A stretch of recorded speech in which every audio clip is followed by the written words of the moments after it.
Halo pemirsa, sorotan dunia hadir menemani Anda dengan beragam informasi seputar peristiwa dan isu global dari berbagai belahan dunia. Bersama saya Arif Rifai, inilah sorotan dunia selengkapnya.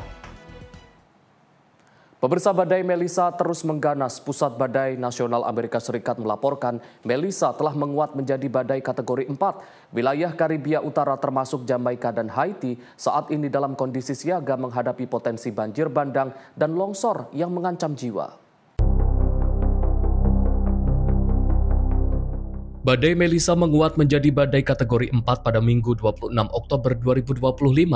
Hal ini berdasarkan laporan Pusat Badai Nasional Amerika Serikat yang berbasis di Miami. Badai tersebut menyebabkan hujan lebat dan ancaman banjir bandang serta longsor di wilayah Karibia Utara, khususnya Haiti dan Jamaika. Lembaga cuaca tersebut menyebut dampak dari badai Melissa dapat bersifat mengancam jiwa dan berpotensi menyebabkan kerusakan katastrofik. Melissa juga diperkirakan akan terus menguat dan dapat mencapai kategori 5 dalam waktu dekat.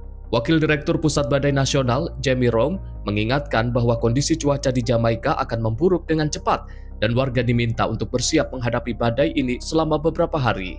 Sementara itu, Perdana Menteri Jamaika, Andrew Holness, meminta seluruh warga untuk bersiap menghadapi ancaman cuaca ini dengan serius dan melakukan segala upaya untuk melindungi diri. Menurut Pusat Badai Nasional, Melissa diperkirakan akan meningkatkan curah hujan hingga 30 inci di Jamaika dan Hispaniola yang meliputi Haiti dan Republik Dominika. Beberapa wilayah dapat mengalami hujan lebih dari 40 inci. Pusat Badai Nasional juga memperingatkan adanya gelombang pasang setinggi 9 hingga 13 kaki di sepanjang pantai selatan Jamaika yang dapat menyebabkan kerusakan luas pada infrastruktur, pemadaman listrik, gangguan komunikasi, serta terisolasinya wilayah pemukiman. Tim redaksi Simpo TV melaporkan.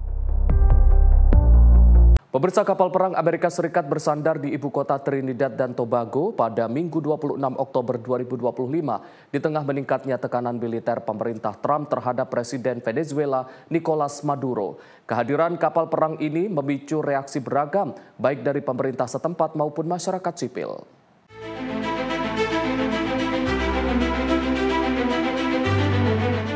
Kapal perang Amerika Serikat USS Gravely yang merupakan kapal perusak bermisil terpadu resmi bersandar di ibu kota Trinidad dan Tobago pada Minggu 26 Oktober 2025. Langkah ini merupakan bagian dari upaya pemerintah Trump untuk meningkatkan tekanan militer terhadap pemerintah Venezuela dan Presiden Nicolas Maduro. Kehadiran USS Gravely ini melengkapi pergerakan kapal induk USS Gerald R. Ford yang saat ini dilaporkan berlayar semakin dekat ke perairan Venezuela. Presiden Maduro menilai gerakan ini sebagai upaya Amerika Serikat untuk membangun perang abadi baru terhadap negaranya. Sementara Presiden Donald Trump menuduh Maduro sebagai pemimpin kelompok kejahatan terorganisasi Tren de Aragua, meski tanpa menyertakan bukti. Pejabat dari pemerintah Trinidad dan Tobago serta Amerika Serikat mengungkapkan kapal perang itu akan bertahan hingga Kamis 29 Oktober 2025 untuk melaksanakan latihan militer bersama dan misi kemanusiaan. Perdana Menteri Trinidad dan Tobago, Kamla Persad Bisesar, dilaporkan menyambut baik kehadiran militer Amerika Serikat dan mendukung operasi penumpasan penyelundupan narkoba di perairan Venezuela. Namun, kehadiran kapal perang ini mendapat tantangan dari sejumlah kelompok masyarakat lokal. Dalam aksi unjuk rasa di depan Kedutaan Besar Amerika Serikat, pemimpin Partai Movement for Social Justice, David Abdullah, menyebut kehadiran kapal perang tersebut sebagai tindakan yang tidak patut. Abdullah menilai kehadiran kapal perang di perairan yang hanya beberapa mil dari Venezuela saat konflik memanas adalah sebuah penghinaan terhadap prinsip damai dan kedaulatan regional. Sementara itu, Blok Perdagangan Regional CARICOM yang terdiri dari 15 negara Karibia menyerukan dialog untuk meredakan ketegangan. Meski begitu, Perdana Menteri Persad Bisesar menilai bahwa wilayah tersebut saat ini tidak bisa disebut zona damai dengan alasan tingginya angka kejahatan dan pembunuhan di sejumlah negara anggota. Tim redaksi Simpo TV melaporkan. Kita beralih ke informasi lain, pemirsa. Sedikitnya 4 orang tewas dan 20 orang luka-luka dalam serangan rudal dan drone Rusia ke wilayah Ukraina pada Sabtu 25 Oktober 2025 dini hari waktu setempat. Serangan tersebut kembali memicu seruan dari Presiden Ukraina Volodymyr Zelensky untuk mendapatkan sistem pertahanan udara dari barat. Di ibu kota Kiev, 2 orang dilaporkan tewas dan 13 orang terluka akibat serangan rudal balistik pada Sabtu 25 Oktober 2025 pagi, waktu setempat. Pihak kepolisian menyebutkan api membakar sebuah gedung non-komersial, sementara puing-puing rudal yang diintersepsi jatuh di area terbuka dan merusak beberapa bangunan sekitar. Sementara di wilayah Dnipropetrovsk, 2 orang lainnya tewas dan 7 terluka dalam serangan yang juga merusak gedung apartemen dan rumah warga. Angkatan Udara Ukraina melaporkan Rusia meluncurkan 9 rudal dan 62 drone, di mana 4 rudal dan 50 drone berhasil diintersepsi. Sementara itu, Kementerian Pertahanan Rusia mengklaim telah menembak jatuh 121 drone Ukraina di wilayahnya pada malam yang sama. Menanggapi serangan tersebut, Presiden Ukraina Volodymyr Zelensky kembali menegaskan kebutuhan mendesak negerinya akan sistem pertahanan udara Patriot untuk melindungi warga sipil dan infrastruktur penting. Tim redaksi Simpo TV melaporkan. Dari Thailand, pemirsa, suasana duka menyeliputi ibu kota Thailand setelah Queen Mother Sirikit meninggal dunia pada usia 93 tahun. Ribuan warga berkumpul untuk memberi penghormatan terakhir atas jasa-jasa beliau bagi rakyat dan kerajaan Thailand. Pelayat berkumpul di seluruh penjuru Bangkok pada Minggu 26 Oktober 2025 untuk mengantar kepergian Queen Mother Sirikit yang wafat pada usia 93 tahun pada Jumat 24 Oktober lalu. Queen Mother Sirikit dikenal atas pengabdiannya dalam bidang kemanusiaan. Beliau mempelopori berbagai proyek kerajaan yang mendorong pembangunan pedesaan, pemberdayaan perempuan, serta pelestarian kerajinan tradisional Thailand. Rekaman video menunjukkan pelayat memenuhi jalan-jalan ibu kota sambil memegang foto Queen Mother, sementara bendera nasional setengah yang berkibar dan pasukan tentara berbaris memberi penghormatan. Banyak peserta terlihat menangis, membungkuk, dan berdoa saat kirap kerajaan melintas. Perdana Menteri Anutin Chanvirakul semula membatalkan kunjungan ke KTT ASEAN di Malaysia setelah wafatnya Queen Mother Sirikit. Namun beliau kemudian mengonfirmasi kehadirannya pada upacara gencatan senjata Thailand Kamboja yang juga dihadiri Presiden Amerika Serikat Donald Trump. Queen Mother Sirikit telah jarang muncul di publik sejak menderita stroke pada 2012. Suaminya King Bhumibol Adulyadej memerintah selama 70 tahun hingga wafat pada 2016. Bersama-sama mereka menjadi simbol era modern kerajaan Thailand. Istana mengumumkan masa berkabung selama 1 tahun bagi anggota keluarga dan lingkungan kerajaan. Tim redaksi Simpo TV melaporkan. Pemirsa, Menteri Transmigrasi M. Iftithah Sulaiman Suryanagara menemui Duta Besar Tiongkok untuk Indonesia di kawasan Mega Kuningan, Jakarta. Momen pertemuan ini membahas seputar inovasi teknologi dan investasi potensial bagi pihak Tiongkok terhadap Indonesia. Pada kesempatan ini menjadi bentuk tindak lanjut Mentrans Iftithah atas kunjungannya ke negara Tiongkok beberapa waktu lalu, serta untuk membahas potensial investasi yang nantinya akan dilakukan oleh pihak Tiongkok. Pertemuan ini juga turut dihadiri oleh Gubernur Maluku Utara Shirley Juanda dan Gubernur Papua Selatan Apollo Savanpo. Pada kesempatan ini, Iftithah menerangkan kawasan sentra pangan di Papua Selatan akan segera dilaksanakan oleh investor Tiongkok. Sementara itu, di kawasan Maluku Utara spesifiknya di Halmahera Utara, Tiongkok membidik komoditas kelapa untuk objek investasi. Selain itu, kerjasama yang dibidik yakni pengembangan sumber daya manusia dan tengah mengusulkan keberadaan lembaga pelatihan kerja di Maluku Utara dan Papua Selatan untuk menyelaraskan program transmigrasi yakni pembangunan manusia. Selain itu, baik Tiongkok dan Indonesia akan mendorong kerjasama pada bidang perikanan, seperti yang telah berlangsung di kawasan Morotai. Akan ada investor yang akan datang ke Maluku Utara, khususnya ke Halmahera Utara untuk kelapa. Karena konsumsi kelapa di Tiongkok hari ini lebih dari 4 miliar butir. Dan mereka hanya mampu 1 miliar butir saja. Jadi ada 3 miliar butir yang dibutuhkan. Itu total konsumsinya sekitar 80 sampai 120 triliun rupiah. Kemudian bisa saja juga kita akan buat semacam usulan baru, rencana kawasan transmigrasinya. Kita tahu hari ini bahwa kawasan transmigrasi sudah bertransformasi menjadi kawasan ekonomi transmigrasi terintegrasi, sehingga nanti potensi-potensi itulah yang akan kita jual ke para investor. Hanya yang menarik dalam pertemuan tadi, juga ini adalah yang sudah kami konkretkan pada saat di Tiongkok, yakni fokus dari investasi ini itu hanya kepada satu modal, kemudian yang kedua teknologi, yang ketiga off-taker-nya. Dari Jakarta, Max Simpo TV melaporkan. Pemirsa, Amerika Serikat dan China mengumumkan telah mencapai kesepakatan awal dalam pembicaraan dagang. Pernyataan tersebut disampaikan pejabat dari kedua negara pada Minggu 26 Oktober 2025 menjelang pertemuan Presiden Donald Trump dan Presiden Xi Jinping yang dijadwalkan berlangsung dalam waktu dekat di Korea Selatan. Kedua pejabat negara ekonomi terbesar dunia mengatakan telah mencapai konsensus awal untuk dituntaskan dalam pertemuan tingkat tinggi antara Trump dan Xi Jinping. Kesepakatan tersebut diharapkan memberikan kelegaan bagi pasar internasional, meski belum menjawab seluruh isu utama, seperti ketidakseimbangan manufaktur dan akses teknologi semikonduktor. Beijing sebelumnya membatasi ekspor logam langka yang digunakan untuk teknologi canggih, dan Trump menanggapi dengan ancaman penambahan tarif atas produk Cina. Negosiator perdagangan tertinggi Cina, Li Chenggang, menyatakan kedua pihak telah mencapai konsensus awal. Sedangkan Menteri Keuangan Amerika Serikat, Scott Bessent, menyebut pembahasan telah menghasilkan kerangka kerja yang produktif. Sementara itu, perwakilan dagang Amerika Serikat, Jamieson Greer, menyatakan hasil akhir dari kesepakatan tergantung pada pertemuan kedua presiden dalam beberapa hari ke depan. Trump juga menyatakan rencana untuk mengunjungi China dalam waktu dekat, serta mengundang Presiden Xi Jinping untuk datang ke Washington atau ke Resort Mar-a-Lago di Florida. Tim redaksi Sinpo TV melaporkan. Dari dalam negeri, pemerintah secara resmi melegalkan umroh mandiri di Indonesia melalui Undang-Undang Nomor 14 Tahun 2025 tentang perubahan ketiga tentang penyelenggaraan ibadah haji dan umroh.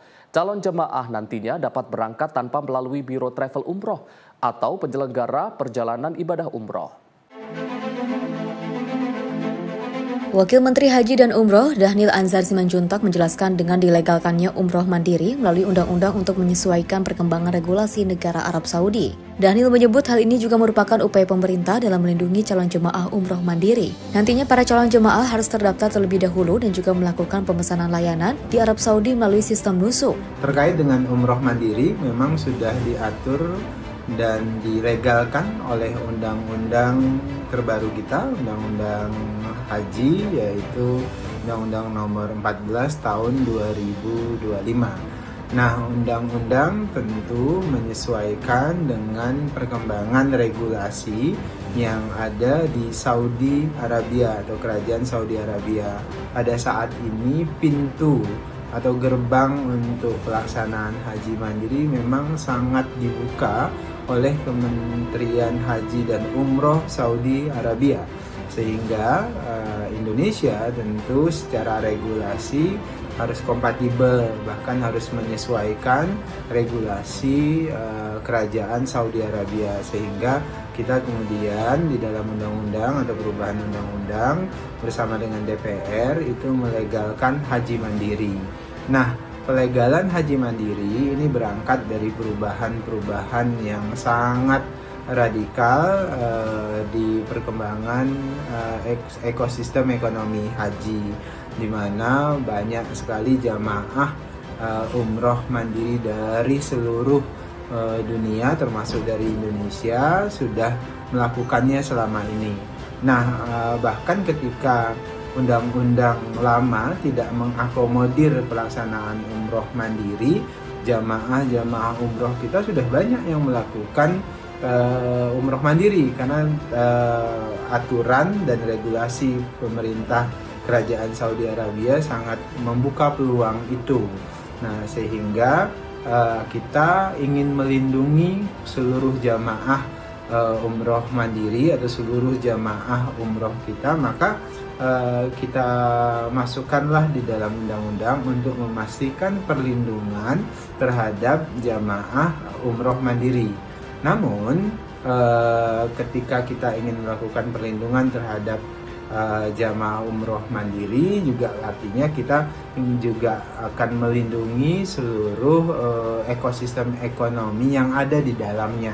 Di sisi lain, anggota Komisi 8 DPR Aprozi Alam menilai peresmian umroh mandiri tersebut ialah untuk pemerintah ingin mendahulukan kepentingan masyarakat. Dirinya mengatakan kebijakan umroh mandiri bukanlah sebuah hal yang baru di Arab Saudi, melainkan telah berjalan sejak lama. Oleh karena itu, negara Indonesia mengikuti perkembangan regulasi yang ada di Arab Saudi. Sebenarnya nggak perlu ada pembahasan lagi. Undang-Undang Nomor 14 Tahun 2025 sudah clear. Bahwasanya kita dari Komisi 8 bersama pemerintah sudah mengesahkan untuk haji mandiri dan umroh mandiri. ada pihak-pihak yang merasa kurang bisa diterima, saya pikir hal yang biasa lah. Ini kan travel adalah sebuah bisnis dan kepentingan masyarakat adalah kepentingan yang umum yang harus didahulukan oleh pemerintah. Apalagi kita tahu bahwasanya di Arab Saudi kan hal ini bukan baru. Mereka sudah membuka seluas-luasnya. Di Indonesia baru mengikuti regulasi yang ada di Arab Saudi. Jadi kita memberikan kebebasan kepada masyarakat Indonesia yang untuk melaksanakan haji mandiri maupun umroh mandiri tentunya mengikuti koridor-koridor yang sudah diatur dalam undang-undang. Misalkan mereka pertama agama Islam tentunya, yang kedua memiliki paspor tentu untuk bolak-baliknya, yang ketiga kan harus mendaftar melalui online nusuk sehingga mereka bisa terdaftar di Kementerian Haji Indonesia dan Kementerian Haji Arab Saudi, dan pemerintah Indonesia tahu bahwa contohnya saya berangkat pada bulan ini tanggal segini, tentu harus itu. Nah, seandainya itu tidak dilakukan tentu tidak bisa. Nah, gitu loh. Ada yang mungkin ada lembaga-lembaga terkait yang mungkin atau pihak-pihak terkait yang merasa dirugikan, tentu yang namanya regulasi perubahan tentu ada yang dirugikan. Di Jakarta, Farizalda Fariskiano, Simpo TV melaporkan. Pemirsa, kedatangan Presiden Republik Indonesia Prabowo Subianto di Kuala Lumpur, Malaysia dalam perhelatan KTT ke-47 ASEAN disambut dengan rasa kebanggaan oleh para diaspora Indonesia di Malaysia pada Sabtu malam. Dimulai dari kejauhan terdengar iring-iringan rombongan Presiden Prabowo tiba di hotel tempat akan menginap selama acara berlangsung. Sudah nampak warga memadati area sekitar lobi hotel. Prabowo yang baru saja membuka pintu dan keluar dari mobil yang mengantarkannya itu pun sudah disambut dengan riuh seruan namanya yang menggema dengan semangat. Prabowo juga menyempatkan untuk ramah tamah sejenak dengan para diaspora Indonesia yang telah setia menanti kedatangannya dengan menyalami dan meladeni permintaan foto bersama. Syafa mengakui sebagai big fans Prabowo dan berdecak kagum tatkala mendapatkan kesempatan berbincang sejenak, bahkan hingga disalami dan juga foto bersama. Big fan sama dia. Big fan. Apa sih yang bikin senang? Karena Syafa pengen ketemu. Kenapa Syafa pengen ketemu sama? Karena dia gemoy. Ketemu Bapak Presiden ya senang, bahagia, kagum. Dan saya mengucapkan semoga Bapak selalu sehat selalu. Adapun sang ibunda menjelaskan bahwa ada rasa bahagia tersendiri ketika dirinya dan anaknya berkesempatan bercengkrama dengan sosok orang nomor 1 di Republik Indonesia itu. Dari Kuala Lumpur, Malaysia, Dio Malau, Simpo TV melaporkan. Pemirsa, informasi selengkapnya akan kami hadirkan usai jeda. Tetaplah bersama kami di Sorotan Dunia.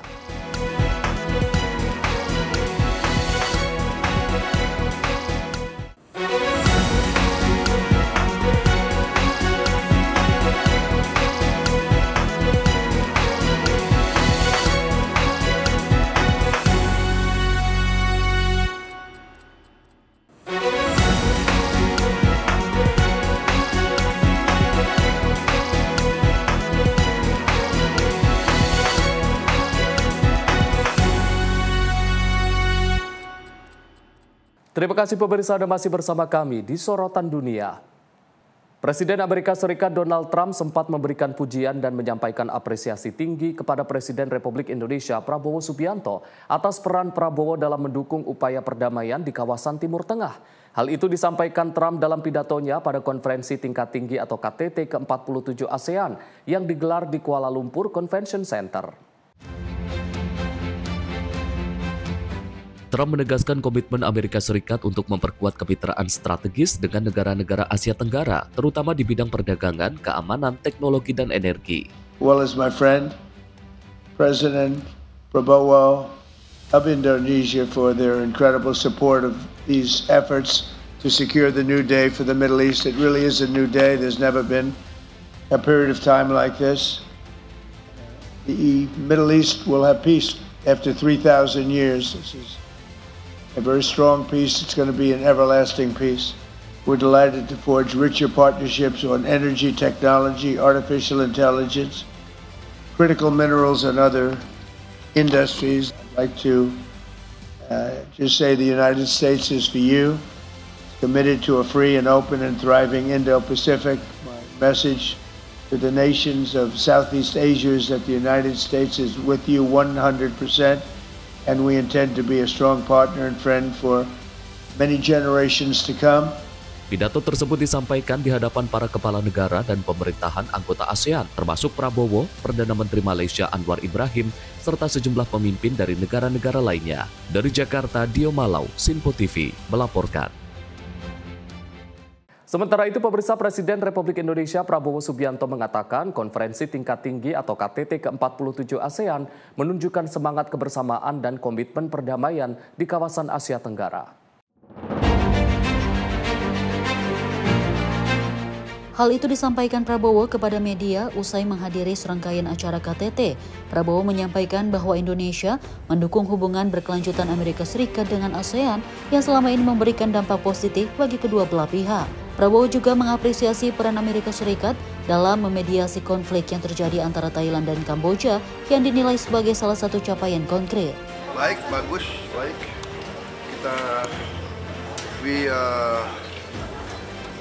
We support the continued U.S. engagement with ASEAN. The engagement has been very positive for ASEAN and for the United States. And we were very happy that the U.S. has mediated the conflict between Thailand and Cambodia. So, yeah, the very positive outcome of the summit. Thank you. Prabowo menekankan pentingnya menjaga semangat kerjasama dan solidaritas antar negara ASEAN dalam menghadapi tantangan kawasan dengan menjaga kolaborasi menjadi kunci utama bagi stabilitas negara. Dari Jakarta, Dio Malau, Sinpo TV melaporkan. Pemirsa, razia imigrasi di kawasan terkenal Canal Street, New York berujung ricuh pada Selasa 21 Oktober 2025. Aksi petugas federal yang memburu penjual barang palsu mendapat perlawanan dari warga dan meneriakkan yel-yel anti-ICE dan berusaha menghalangi kendaraan petugas. Insiden ini berujung pada beberapa penangkapan dan kecaman dari pegiat hak imigran. Sekitar pukul 4 sore, puluhan agen dari imigrasi dan Bea Cukai AS melakukan operasi di kawasan Chinatown, Manhattan, yang dikenal sebagai pusat jual beli barang tiruan. Salah satu yang ditangkap adalah penjual aksesori ponsel yang diduga menjual produk palsu. Tak lama setelah penangkapan, puluhan warga langsung mengepung kendaraan petugas. Mereka meneriakan ICE keluar dari New York dan mengajak orang lain bergabung. Situasi memanas saat petugas mulai mendorong demonstran dan mengancam menggunakan semprotan merica. Ketegangan meningkat ketika semakin banyak orang berdatangan. Beberapa agen federal mundur sambil diiringi teriakan warga. Tak lama kemudian, pasukan tambahan bersenjata dan berseragam taktis datang menggunakan kendaraan militer. Juru bicara Departemen Keamanan Dalam Negeri, Tricia McLaughlin, menyebut operasi ini bertujuan menindak penjual barang palsu. Ia mengatakan para pengunjuk rasa menjadi perusuh yang menghalangi tugas aparat dan menyerang petugas. 1 orang dilaporkan ditangkap karena diduga menyerang agen. Operasi ini berlangsung beberapa hari setelah seorang influencer konservatif mengunggah video penjual tas di jalan dan menandai akun ICE di media sosial. Wali Kota Eric Adams menegaskan pemerintah kota tidak terlibat dalam razia ini. Aktivis imigran Murad Awaude menyebut peristiwa ini sebagai sandiwara kekerasan dari pemerintahan Trump untuk menebar ketakutan di komunitas imigran. Ia menilai operasi tersebut tidak ada hubungannya dengan keamanan publik. Tim redaksi Sinpo TV melaporkan. Sementara itu, pemirsa, operasi penegakan hukum imigrasi di Chicago semakin gencar dan menimbulkan ketegangan dengan sejumlah pejabat setempat. Anggota DPR negara bagian Illinois, Juan Huyn, bersama stafnya sempat ditahan dan difoto saat razia berlangsung. Peristiwa ini memicu reaksi keras dari Partai Demokrat di kota yang menjadi basis dukungan mereka menjelang pemilu Kongres. Insiden terjadi di kawasan Northside Chicago saat Huyn sedang memperingatkan warga dan pelaku usaha mengenai operasi imigrasi. Huyn mengatakan petugas federasi bersenjata sempat menodongkan pistol, memotret wajahnya dan mencoba memecahkan kaca mobilnya. Ia menegaskan sudah menunjukkan identitas resmi sebagai anggota DPR dan tidak membawa senjata. Operasi imigrasi itu menargetkan komunitas Latino di kawasan Little Village dan Cicero. 8 orang ditahan termasuk 4 warga negara Amerika Serikat. Departemen Keamanan Dalam Negeri membela tindakan petugasnya. Sementara itu, anggota Dewan Kota Jesse Fuentes menggugat pemerintah sebesar $100.000 Amerika Serikat setelah sempat ditahan di rumah sakit ketika membantu korban razia. Operasi imigrasi tersebut membuat banyak warga Chicago resah. Aktivitas di sekolah, pasar, dan area parkir Bandara O'Hare ikut terganggu. Para aktivis dan warga mulai mendokumentasikan razia dengan video untuk memperingatkan komunitas sekitar. Ketegangan antara pejabat lokal dan petugas federal kini menjadi isu politik utama menjelang pemilu mendatang. Tim redaksi Sinpo TV melaporkan. Pemirsa, Presiden Lituania Gitanas Nausėda mengatakan 2 pesawat militer Rusia melanggar wilayah udara negaranya pada Kamis 23 Oktober 2025 waktu setempat. Ia menyebut insiden itu sebagai pelanggaran terang-terangan terhadap kedaulatan dan integritas wilayah anggota Uni Eropa dan NATO. Dalam pernyataannya di media sosial X, Presiden Nausėda menegaskan bahwa insiden tersebut merupakan pelanggaran hukum internasional dan menunjukkan pentingnya kesiapsiagaan pertahanan udara Eropa. Angkatan bersenjata Lituania melaporkan sekitar pukul 6 sore waktu setempat, 2 pesawat militer Rusia, jet tempur Su-30, dan pesawat pengisi bahan bakar Il-78 masuk ke wilayah udara Lituania sejauh 700 meter selama sekitar 18 detik sebelum kembali ke arah Kaliningrad. Pihak militer menduga pesawat tersebut sedang melakukan latihan pengisian bahan bakar di udara di dekat enklave Rusia tersebut. 2 jet tempur Spanyol di bawah misi pengawasan udara NATO segera diterbangkan untuk melakukan penyergapan.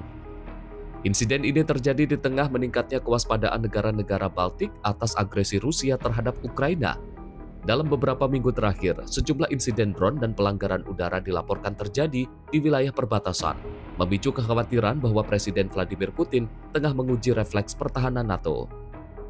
Sebelum insiden terjadi, Presiden Nausėda menghadiri KTT Uni Eropa di Brussels, di mana para pemimpin mengesahkan rencana Readiness 2030 untuk memperkuat kemampuan pertahanan Eropa dalam menghadapi ancaman dari luar. Tim redaksi Sinpo TV melaporkan. Pemirsa, Senator Tengah Rodrigo Paz memenangkan pemilihan Presiden Bolivia dalam putaran kedua. Hasil sementara menunjukkan Paz mengalahkan rivalnya dari kubu sayap kanan, mantan Presiden Jorge Tuto Quiroga. Kemenangan Paz menjadi kejutan politik di Bolivia. Meski sebelumnya bukan figur nasional terkenal, politikus berusia 58 tahun ini berhasil menarik dukungan publik yang muak dengan krisis ekonomi dan kepemimpinan Partai Sosialis Movement Toward Socialism atau MAS yang sudah berkuasa selama 20 tahun. Paz dan pasangannya mantan perwira polisi Endam Lara mendapatkan dukungan kuat dari pemilih kelas pekerja dan warga pedesaan. Mereka dinilai memberikan alternatif yang lebih seimbang, tidak ekstrim seperti kanan, namun juga kritis terhadap pengeluaran boros pemerintah sebelumnya. Kemenangan ini menandai berakhirnya dominasi Partai Sosialis di Bolivia selama 2 dekade terakhir. Rodrigo Paz berjanji memulihkan stabilitas ekonomi dan mempersatukan rakyat Bolivia yang selama ini terpecah dalam polarisasi politik. Tim redaksi Sinpo TV melaporkan. Pemirsa, puluhan jurnalis yang selama ini meliput di gedung Pentagon memilih menyerahkan ID akses dan meninggalkan tempat kerja mereka. Keputusan ini diambil setelah Menteri Pertahanan Pete Hegseth menerapkan aturan peliputan baru yang dianggap membatasi kebebasan pers.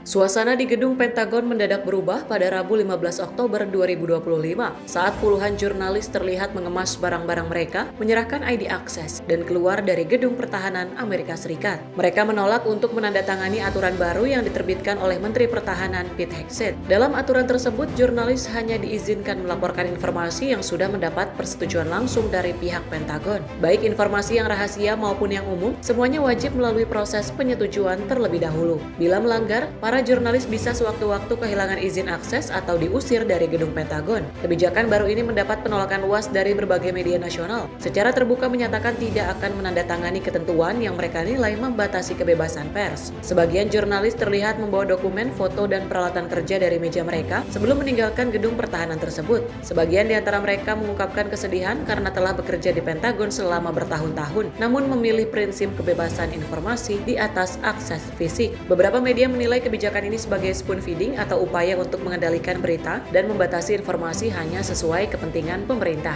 Menhan Heksen membela kebijakannya menyebut aturan baru itu sebagai prosedur umum untuk menjaga kerahasiaan nasional. Namun para pewarta menegaskan langkah tersebut adalah bentuk pembungkaman pers yang belum pernah terjadi di dalam Departemen Pertahanan modern. Dari kebijakan tersebut ada beberapa media yang memilih untuk menandatangani persetujuan dan mempertahankan akses di dalam gedung. Sementara itu sebagian besar jurnalis menegaskan akan tetap melakukan peliputan terkait pertahanan nasional meski tanpa akses langsung ke dalam gedung. Mereka menyatakan akan terus menjaga peran media sebagai pengawas kekuasaan walau dengan keterbatasan akses informasi. Tim redaksi Sinpo TV melaporkan. Kita beralih ke informasi lain, pemirsa. Seorang wanita penderita Parkinson di Inggris melakukan hal tak biasa saat menjalani operasi otak. Selama proses operasi, ia diminta untuk bermain klarinet. Langkah ini dilakukan untuk melihat langsung dampak dari terapi stimulasi otak dalam yang dilakukan tim dokter. Dennis Bacon, seorang penderita penyakit Parkinson asal East Sussex, telah mengalami kekakuan otot dan gerakan lambat sejak diagnosis tahun 2014. Kondisi itu mengganggu kegiatannya sehari-hari, termasuk berjalan, berenang, dan bermain klarinet yang sudah menjadi hobinya sejak lama. Untuk membantu mengurangi gejala Parkinson, tim dokter di King's College Hospital melakukan prosedur stimulasi otak dalam atau deep brain stimulation. Melalui operasi selama 4 jam, elektroda ditanamkan ke dalam otak untuk mengirimkan rangsangan listrik yang mengubah aktivitas saraf dan membantu mengurangi gejala. Selama operasi, pasien tetap sadar dengan anestesi lokal agar dokter dapat memantau gerakannya secara langsung. Hasilnya terlihat instan, jari-jari tangannya langsung lebih lincah dan ia dapat bermain klarinet dengan lebih mudah. Prosedur ini dilakukan dengan presisi tinggi dengan membuat lubang kecil di tengkorak untuk memasukkan elektroda ke titik yang tepat dalam otak. Saat arus listrik dihidupkan, gerakan tangan pasien langsung menunjukkan perbaikan. Sesudah operasi, pasien mengaku merasakan perubahan dalam kemampuannya berjalan dan berharap segera dapat kembali berenang dan menari. Alat penghasil rangsangan yang ditanam di tubuhnya memiliki baterai isi ulang yang dapat bertahan hingga 20 tahun dan mampu menyesuaikan stimulasi secara otomatis sesuai kebutuhan otak. Operasi unik ini menjadi bukti kemajuan teknologi medis dalam membantu pasien Parkinson, sekaligus memperlihatkan perpaduan antara ilmu kedokteran dan keajaiban musik. Tim redaksi Sinpo TV melaporkan. Pemirsa, warga di desa nelayan Las Cuevas di utara Trinidad berduka setelah serangan di Laut Karibia yang menewaskan 6 orang. Venezuela mengecam keras di Dewan Keamanan PBB, menyebut serangan tersebut sebagai eksekusi ekstrayudisial dan mendesak penyelidikan internasional. Di Dewan Keamanan PBB, Samuel Moncada, Duta Besar Venezuela untuk PBB, mengecam serangan yang terjadi di Laut Karibia yang menewaskan 6 orang. Ia menyebut hal itu sebagai serangan ekstrajudisial. Moncada mendesak Dewan untuk memulai penyelidikan atas serangan pembunuhan yang telah terjadi sejak awal September. Menurut pernyataan Moncada, ada 5 serangan mematikan dan total 27 korban terlapor sejak operasi tersebut dimulai. Para pejabat AS menyatakan target tersebut merupakan diduga pelaku perdagangan narkoba. Namun keluarga korban di komunitas pesisir menolak konklusi itu dan meminta penjelasan lebih lanjut. Pemerintahan Presiden Donald Trump menegaskan bahwa mereka merupakan pelaku perdagangan narkoba. Pernyataan itu memicu kontroversi. Demokrat menyatakan serangan-serangan tersebut melanggar hukum nasional dan internasional. Sementara beberapa Republikan meminta bukti lebih lanjut. Tim redaksi Sinpo TV melaporkan. Sementara itu, pemirsa, artileri kelompok pasukan pusat Rusia dilaporkan menggagalkan rotasi unit tentara Ukraina di arah Krasnoarmeysk pada Selasa 21 Oktober 2025. Kementerian Pertahanan Rusia melaporkan operasi tersebut berhasil menghancurkan beberapa sasaran lawan.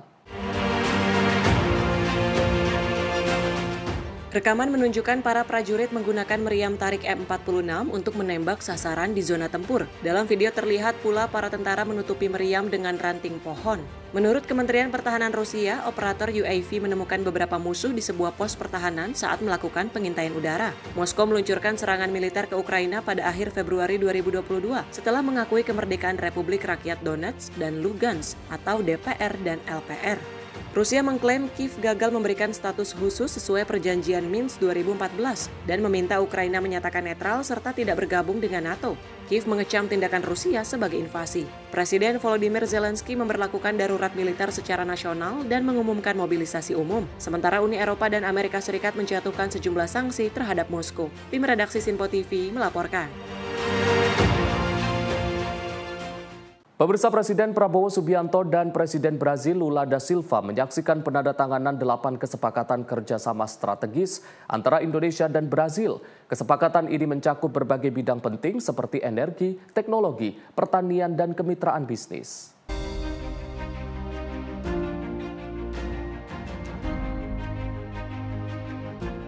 Presiden Indonesia Prabowo Subianto dan Presiden Brazil Luiz Inácio Lula da Silva menyaksikan penandatanganan 8 dokumen nota kesepahaman dan memorandum kerjasama strategis di Istana Negara Jakarta pada Kamis 23 Oktober 2025. Sebelumnya, kedua pemimpin menggelar pertemuan TT-ATT dan bilateral yang berlangsung hangat dan penuh apresiasi.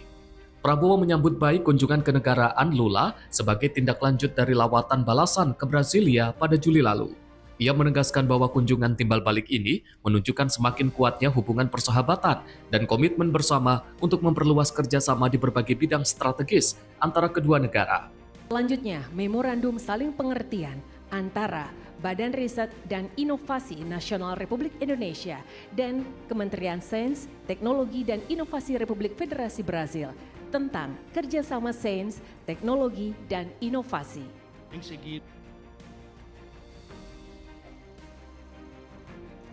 Kami persilakan untuk menunjukkan kepada media.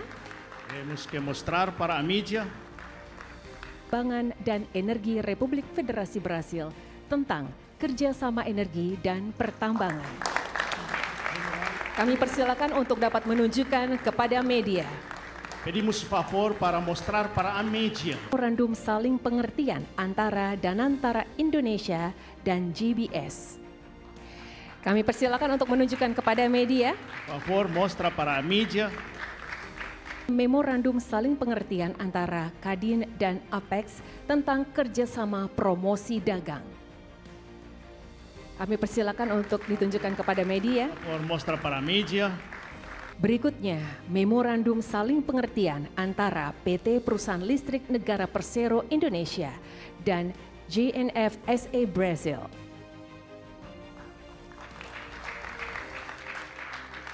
Penandatanganan kesepakatan mencakup sektor energi, pertambangan, sains dan teknologi, pertanian, statistik, serta kemitraan antar pelaku usaha dan kamar dagang. Kesepakatan ini melibatkan kementerian, lembaga dan badan usaha seperti ESDM, BRIN, BPS, PLN, Pertamina, dan Kadin Indonesia yang menegaskan komitmen memperdalam kemitraan strategis demi pembangunan inklusif dan berkelanjutan. Tim redaksi Sinpo TV melaporkan.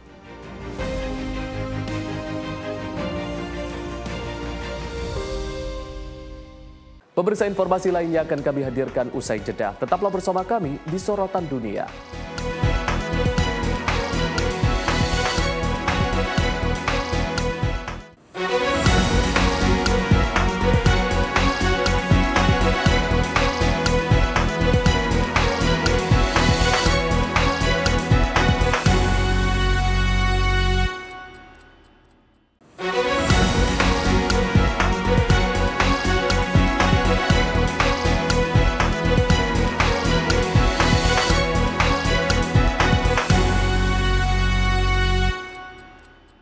Pemirsa, Anda kembali menyaksikan Sorotan Dunia.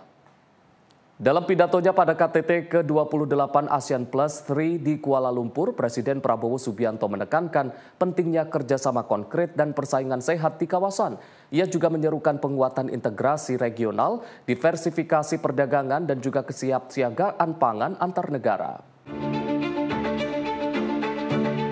Dalam pidatonya pada konferensi tingkat tinggi ke-28 ASEAN Plus 3 di Kuala Lumpur, Malaysia pada Senin 27 Oktober 2025, Presiden Republik Indonesia Prabowo Subianto menekankan pentingnya memperkuat kerjasama konkret dan memastikan persaingan di kawasan tetap konstruktif. Presiden RI menyoroti berbagai tantangan global yang kompleks seperti perubahan iklim, gangguan perdagangan, dan ketegangan geopolitik yang berdampak langsung pada kehidupan rakyat di kawasan. Dalam konteks integrasi regional, Presiden Prabowo menekankan perlunya diversifikasi perdagangan, penguatan jaring pengaman keuangan, serta implementasi penuh APT Cooperation Work Plan 2023-2027. Ia juga menyerukan peningkatan ASEAN Plus 3 Emergency Rice Reserve untuk menjaga pasokan pangan stabil dan memperkuat kerjasama darurat antar negara melalui pertukaran informasi. Presiden menegaskan dukungan Indonesia terhadap pengesahan ASEAN Plus 3 Leaders Statement on Strengthening Regional Economic and Financial Cooperation. Ia menutup pidatonya dengan menekankan pentingnya menjaga semangat persaingan sehat di tengah dinamika global, sekaligus memperdalam kerjasama ekonomi dan keuangan regional melalui inisiatif seperti Chiang Mai Initiative Multilateral Session. Tim redaksi Simpo TV melaporkan. Kita beralih ke informasi lain, pemirsa. Tim penyelamat berhasil mengangkat bangkai pesawat kargo yang jatuh ke laut di Bandara Internasional Hong Kong. Pesawat Boeing 747 milik ACT Airlines asal Turki itu ditemukan beberapa hari setelah kecelakaan.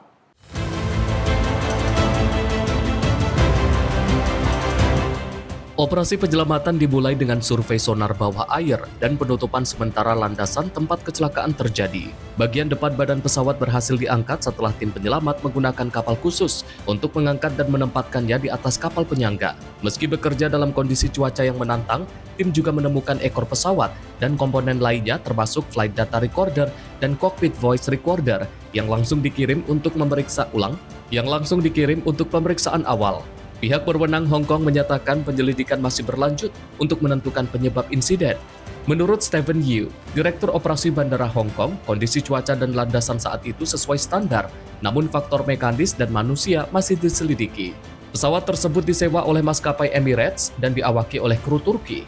Penyelidik dari Amerika Serikat, Turki, dan perusahaan Boeing turut terlibat dalam investigasi. Otoritas Keselamatan Penerbangan Hong Kong menyatakan laporan awal akan dipublikasikan dalam waktu 1 bulan ke depan. Tim redaksi Simpo TV melaporkan.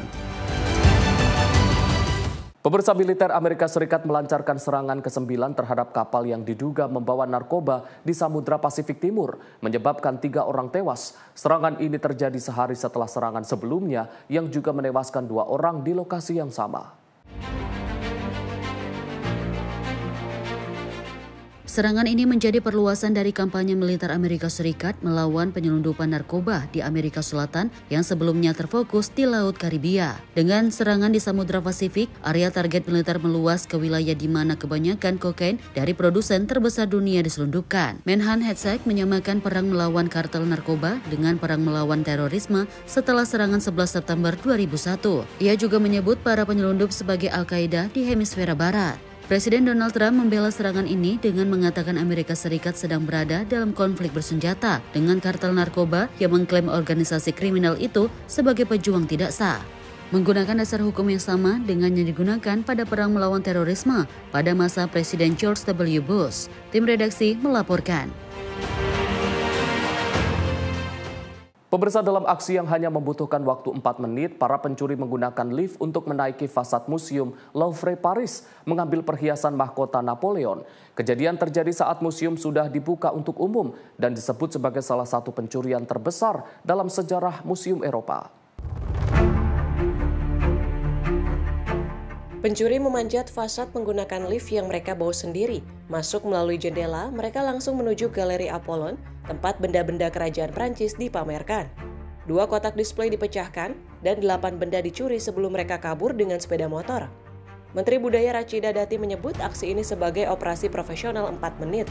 Salah satu objek mahkota Empress Eugenie yang berpadu emerald dengan 1.300 berlian ditemukan rusak di luar museum. 8 benda yang dicuri diantaranya tiara, kalung, anting, dan perhiasan bersejarah dari abad ke-19, termasuk milik Ratu Mary Emily, Hortense, Empress Mary Louise, dan Eugene. Pihak berwenang menyebut nilai sejarah benda-benda tersebut tidak ternilai. Pejabat mengakui bahwa museum sudah lama mengalami tekanan dari lonjakan wisata dan kekurangan staf keamanan. Serikat Pekerja pernah melakukan mogok kerja pada bulan Juni karena kepadatan pengunjung. Meski karya seperti Mona Lisa dilindungi kaca anti peluru, area ini dinilai belum cukup aman. Kejadian ini membuat museum ditutup sepanjang hari untuk penyelidikan forensik. Pihak kepolisian menutup akses jalan di sekitar Seine dan memeriksa rekaman CCTV dan meminta keterangan para staf. Menteri Dalam Negeri Lauren Nunes menyebut insiden ini sebagai perampokan besar. Ia menyatakan bahwa langkah keamanan sudah diperkuat dalam beberapa tahun terakhir dan akan diperkuat lagi melalui rencana modernisasi berskala besar di bawah inisiatif Louvre New Renaissance. Tim redaksi Sinpo TV melaporkan. Layanan keamanan Ukraina memamerkan versi terbaru drone laut atau Sea Baby yang diklaim bisa beroperasi di seluruh Laut Hitam. Kemampuannya meliputi jangkauan lebih jauh, muatan lebih besar, dan juga sistem targeting berbasis kecerdasan buatan.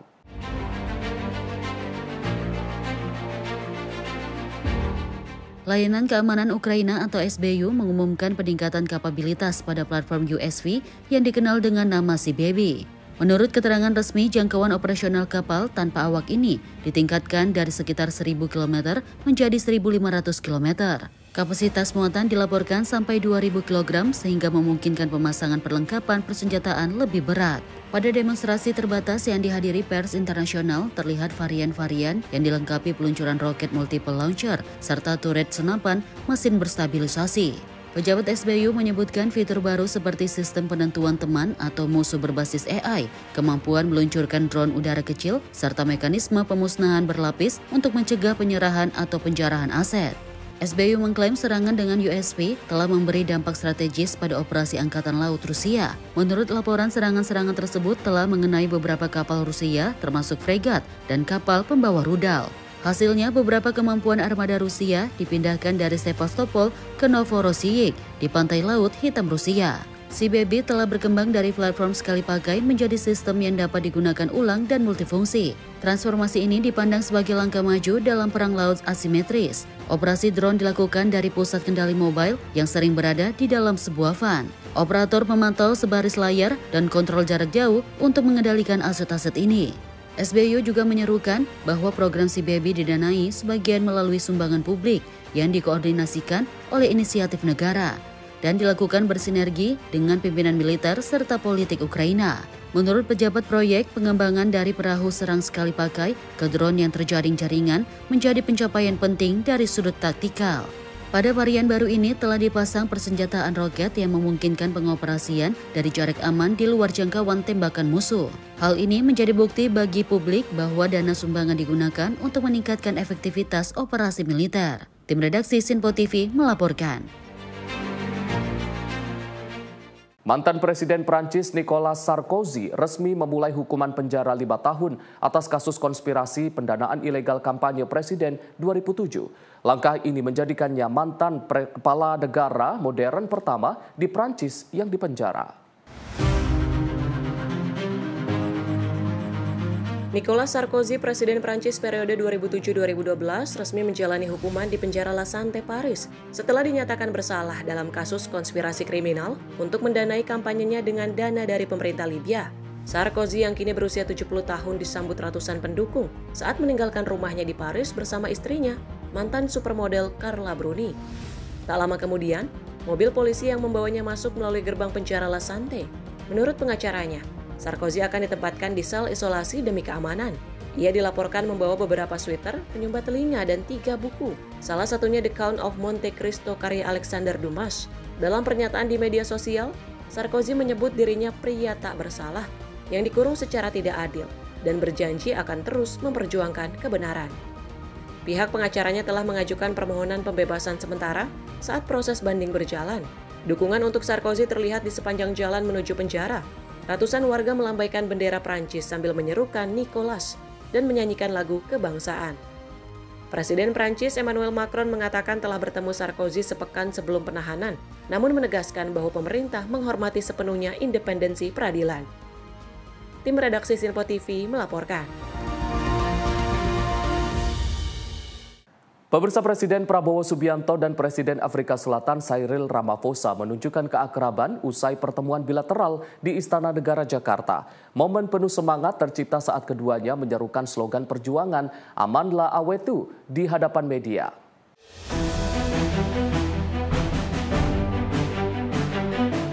Momen hangat terjadi usai pertemuan bilateral antara Presiden RI Prabowo Subianto dan Presiden Afrika Selatan Cyril Ramaphosa di Istana Negara Jakarta pada Rabu 22 Oktober 2025. Saat menyampaikan pernyataan pers bersama, Prabowo dengan penuh semangat meneriakan Amandla sampai mengepalkan tangan ke udara yang disambut tepuk tangan dan tawa hangat dari para hadirin. Ramaphosa langsung menjawab dengan lantang, Aweto, sebuah respon khas rakyat Afrika Selatan yang berarti milik kita. Seruan Amandla Aweto merupakan slogan perjuangan anti-apartheid yang populer di era Nelson Mandela, melambangkan kekuatan, kesatuan, dan semangat perlawanan terhadap penindasan. Presiden Prabowo memaknai momen itu sebagai simbol solidaritas antar negara selatan global. Ia menegaskan komitmen Indonesia untuk mempererat hubungan dengan Afrika Selatan melalui kerjasama nyata di berbagai bidang strategis. We admire the strength, the idealism, and the courage of the struggle of the South Africans fighting against injustice and apartheid. I look forward to increase these relations, and we will send. Indonesia has asked President of South Africa the possibility if we can send a technical team, technical delegation to discuss concrete programs in key areas where we can go forward. Tim redaksi Sinpo TV melaporkan. Pemirsa, hampir 16.000 drone menerangi langit malam di Liuyang, Provinsi Hunan, Cina Tengah dalam pertunjukan spektakuler yang menampilkan pohon dan bunga raksasa. Penampilan tersebut tak hanya memukau penonton tetapi juga memecahkan 2 rekor dunia Guinness.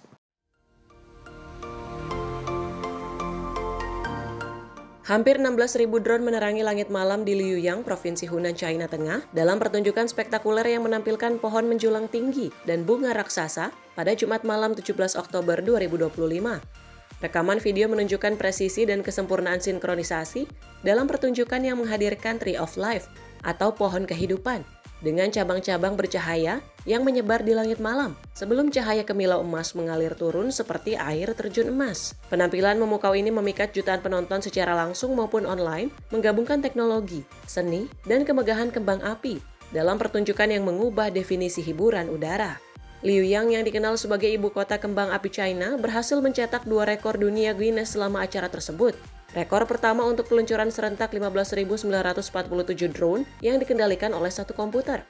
Rekor kedua dicapai melalui tampilan udara 7.496 drone yang membawa kembang api, menggandakan rekor dunia sebelumnya. Pertunjukan dengan tema A Firework Belonging to Me ini menegaskan reputasi Liuyang sebagai tempat kelahiran kembang api tradisional China, sekaligus menunjukkan inovasi modern dalam industri hiburan visual. Kota Liuyang yang menggelar pertunjukan kreasi kembang api dan drone setiap Sabtu malam terus menarik ribuan wisatawan untuk menyaksikan perayaan cahaya yang semakin berkembang dari waktu ke waktu. Tim redaksi Sinpo TV melaporkan. Pemirsa, informasi tadi sekaligus menutup sorotan dunia edisi kali ini. Saya Arif Rifai, mewakili seluruh kru yang bertugas mengucapkan terima kasih atas kebersamaan Anda. Sampai jumpa.